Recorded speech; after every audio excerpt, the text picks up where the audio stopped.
Ça fait 1 an qu'on en rêve, qu'on se prépare, qu'on imagine à quoi ça va ressembler. On sait déjà que ça sera impossible de raconter. C'est si rare, si fou, qu'on n'aura pas les mots pour décrire ce qu'on a vécu, ce qu'on a ressenti. Qui nous croirait? Ce sera impossible de raconter ça aux copains, aux profs, à nos familles et à nos médecins. Il y a 1 an, nous n'avions aucune idée que ce voyage serait à notre portée. Nous vivions au rythme des consultations à l'hôpital, des bilans, et puis Sourire à la vie nous a parlé de ce voyage. On est à Rangiroa. C'est une île de l'archipel des Tuamotu. Ici, l'île principale a coulé il y a des millions d'années. Il ne reste que le récif corallien et les gens vivent là, sur une bande de corail de 500 mètres de large.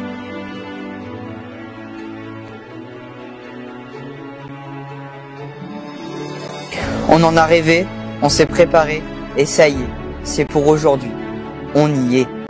Prêt à sauter dans le grand bleu, à répéter ses gestes, combinaisons, ceinture de plomb, palme, masque, contrôle du manomètre, essai du détendeur, et puis sur le go du moniteur, basculer dans l'océan et dériver avec le courant rentrant, ou longer le riff en courant sortant. Ça y est, c'est aujourd'hui, on y est, avec le Six Passenger dans la passe de Tiputa. On a répété nos gammes de niveau 1, on s'est tous plongés à 20 mètres en scaphandre autonome.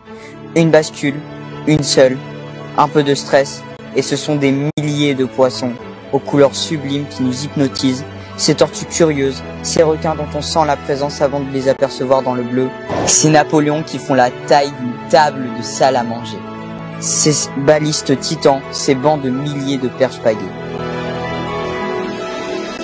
Et bien sûr, les maîtres des lieux, les grands dauphins, immenses, puissants, malicieux, coquins, câlins, joueurs. Voir leur regard à quelques centimètres, c'est quelque chose. Ils nous accueillent dans une paix immense. Ils nous invitent dans leur danse. En les regardant, on se dit qu'ils sont si proches de nous, si bien qu'on a envie de les voir, de les revoir, encore et encore. Et ça tombe bien, c'est notre programme de la semaine, matin et après-midi. Ici, l'école, c'est sous l'eau.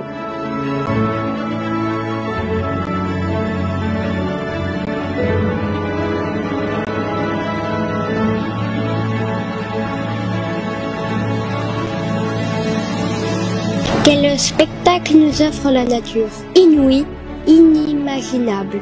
Sous l'eau, j'ai trouvé une beauté insoupçonnée, rare, des couleurs partout, à faire pâlir mes feutres fluo de l'école. Alors c'est comme ça, dans les endroits où l'homme n'a pas encore surpêché. Forêt, creusée, bétonné. Dire que c'était peut-être comme ça il y a 50 ans à peine chez nous. Quelle beauté. Je me demande comment j'ai pu avoir peur de tout ça.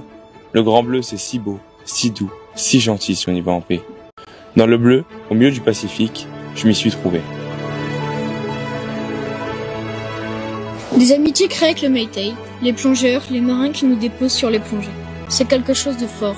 C'est des rappeurs sains, vrais. C'est fou de se dire qu'en quelques jours, on s'est autant attaché à eux. Faut dire que l'émotion est là, à chaque seconde. On sort de l'eau, les yeux humides de ce qu'on vient de vivre. Avec Léo, on est allé au secteur, comme on dit ici. C'est le quartier, quoi. Jette un œil au quartier, frangin.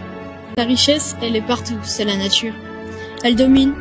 On profite de ce qu'elle nous offre. On peut dire qu'elle est généreuse, comme Léon.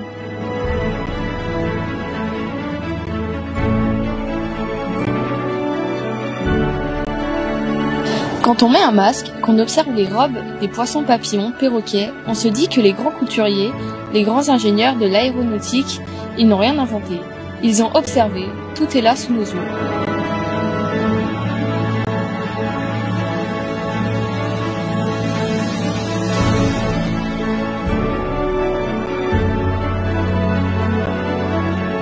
Si on m'avait dit que je vivrais de si belles choses il y a quelques mois, dans ma chambre à l'hôpital, j'aurais jamais cru.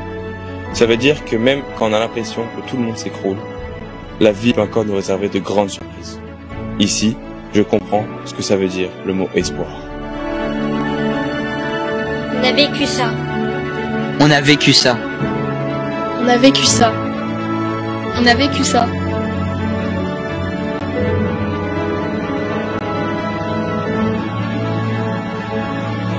On a vécu ça.